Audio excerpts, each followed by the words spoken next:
大家好，歡迎返嚟小紅食同玩頻道。一早喺酒店食完早餐之後就趕住出發啦。今日去嘅地方就係喺平台報咗一天團。我哋首先去到燈市口5號線，坐19站去東四，就喺地鐵門口集合。點解今日會跟團呢？除非你自己揸車，否則你係好難去到咁多地方。今日我哋首先會去慕田峪長城，呢度冇公共車直接嚟，所以必須要跟團或者自己包車過嚟。團巴士仲可直接入到正門入口，不用再坐30蚊嘅擺渡車上來。落咗車之後，行過商業街就到索道入口啦。但提醒各位大家，盡量去廁所啦，因為長城上邊係冇廁所嘅。山上係比較曬同埋涼，做好預防措施，記得帶水同一啲小食。另一個跟團原因，因為淨係頭2個景點，每個景點你都可以玩足1日，但係我哋冇咁多時間，所以我哋打算每度景點玩半天，最後仲去沿途順便去鳥巢參觀一下。我哋大約10點鐘到就旅行團就到咗慕田峪長城，中午1點半集合回程，仲包埋中午飯。我哋會喺呢度大約停留3個鐘頭，一般嚟講都係相當足夠噶啦。我哋首先坐吊車上去西邊嘅14號城台，而東邊上需要坐啲2人吊車上山，對老人家同細路嚟講唔係咁方便啦。但東邊有滑道車落山，比較受年青人歡迎。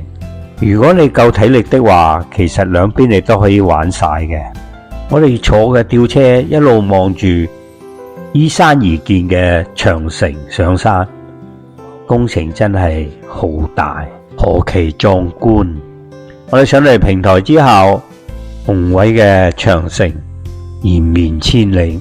雖無八達嶺長城嘅宏偉，但遊客較少，比較適合一家大小。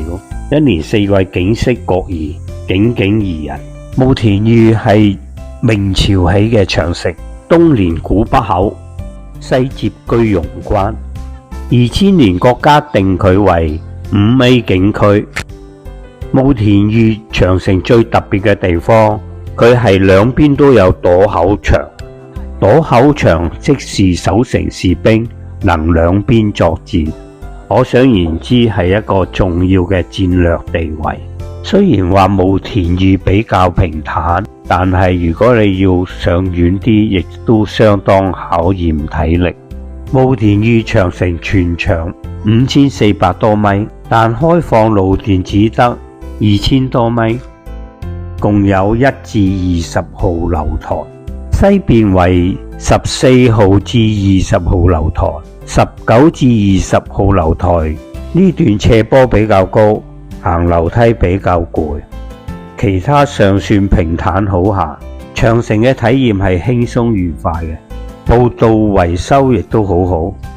八達嶺長城我哋以前去過幾次啦，所以今次8月嚟旅行，我哋就揀慕田峪。希望家人冇咁辛苦，而風景也比較亮眼。滑道山下車則在東面6號城台，單程票價為100蚊人民幣，吊車則單程100，來回104蚊人民幣。落嚟集合點之後，就被安排在餐廳食農家菜午餐。佢哋安排各自家庭進食，餸菜相當豐富，味道超讚。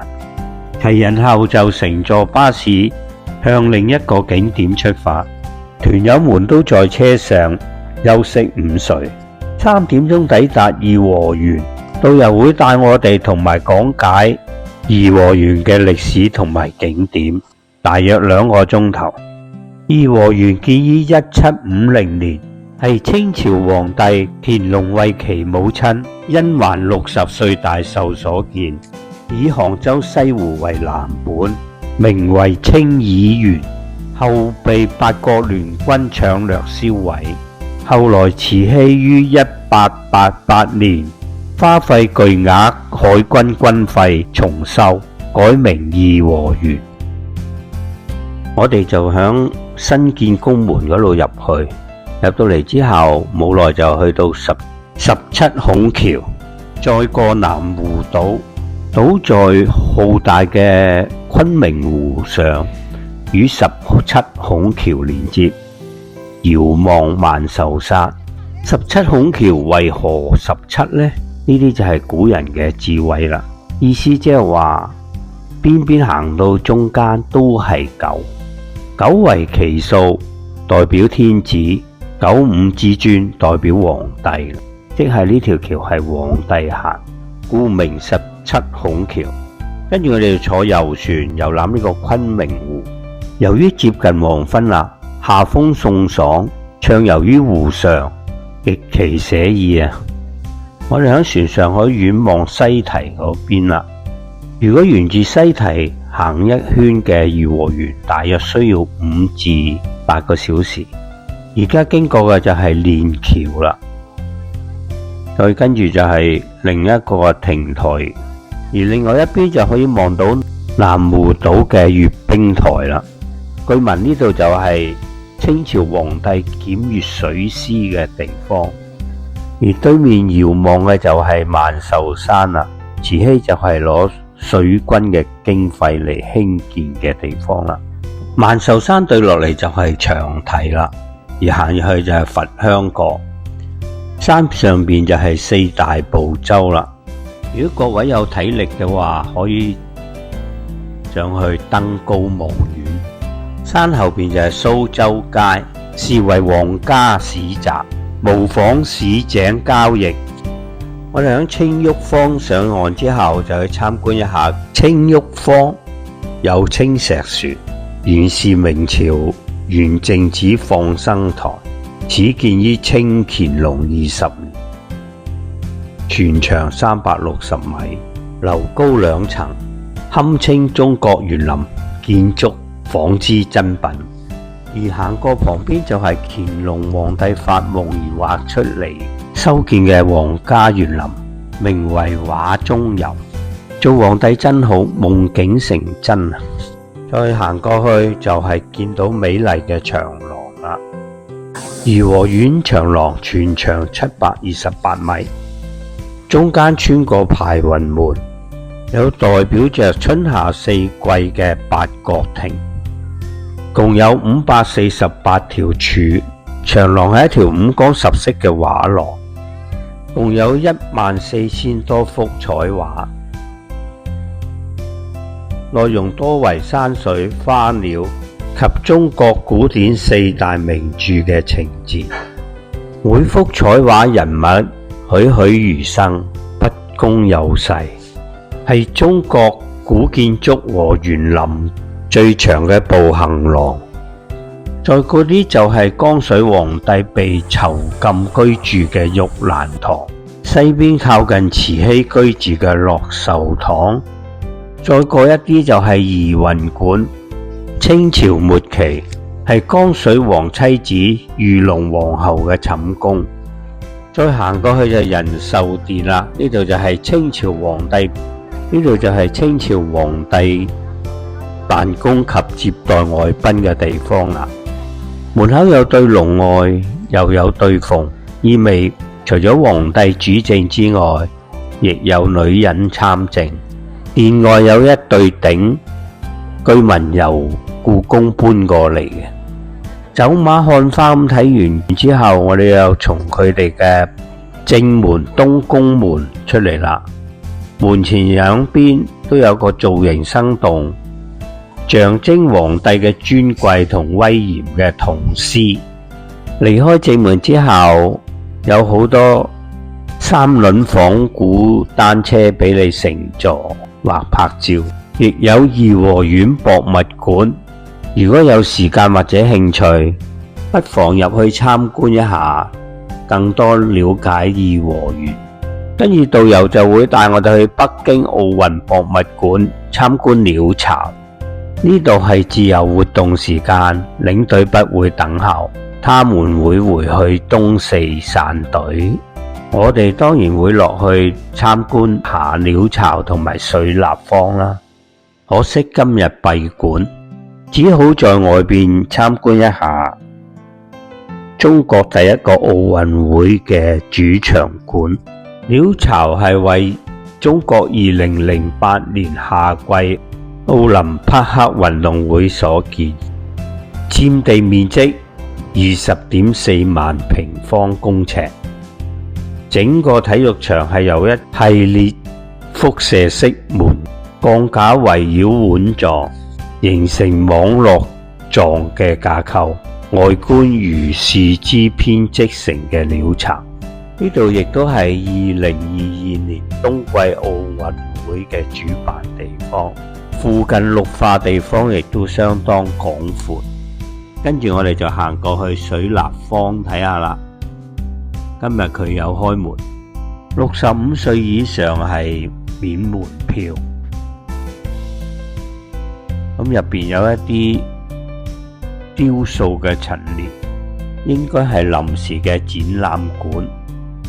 水立方為北京奧運主要水上項目比賽場館，亦為2022年冬季奧運會嘅冰壺項目場館，並改名為冰立方。我哋就由呢度行入去場館睇下啦。場館入邊有一個標準比賽嘅泳池啦，及一個跳水泳池。呢度觀眾可容納17000人。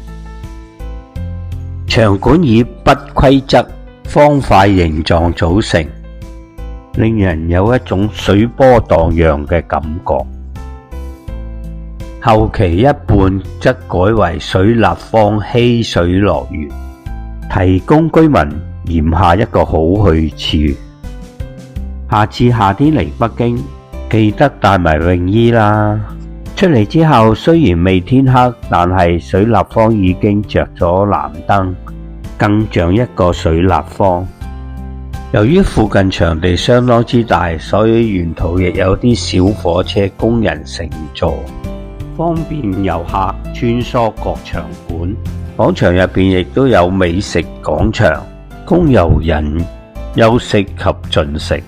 旁邊則為國家體育館及其他場館，地方非常之大。由於未到黃昏時間，所以我哋就入去購物商場嗰度參觀一下洗手間。好快接近黃昏啦，咁我哋就要出嚟睇下廣場亮燈情形。夏季準時7點亮燈，亮燈之後景色就不一樣啦，大家都陶醉於夜景之中。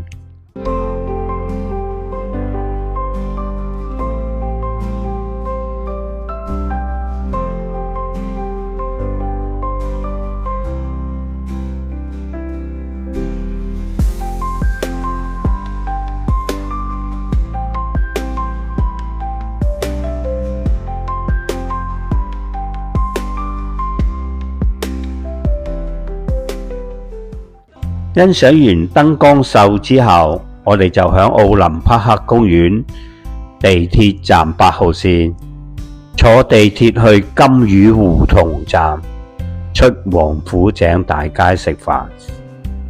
返出嚟熱鬧嘅王府井步行街之後，我哋就去到今日食飯嘅地方東來順涮羊肉。佢係北京最出名嘅清真涮羊肉店，家傳戶曉嘅百年老字號品牌。幾十年前冬天我哋都常嚟呢度涮羊肉，夏天則少來，因為北京夏天好熱，而佢哋係用煤炭爐，當時店內冇冷氣，裝修亦都冇咁美觀。現時則可全年無憂。我哋就點咗一個4人套餐，但係食品相當豐富，大大小小20多種食品，我哋又加咗2條羊肉串。現在已不止供應羊肉，牛雞海鮮都有。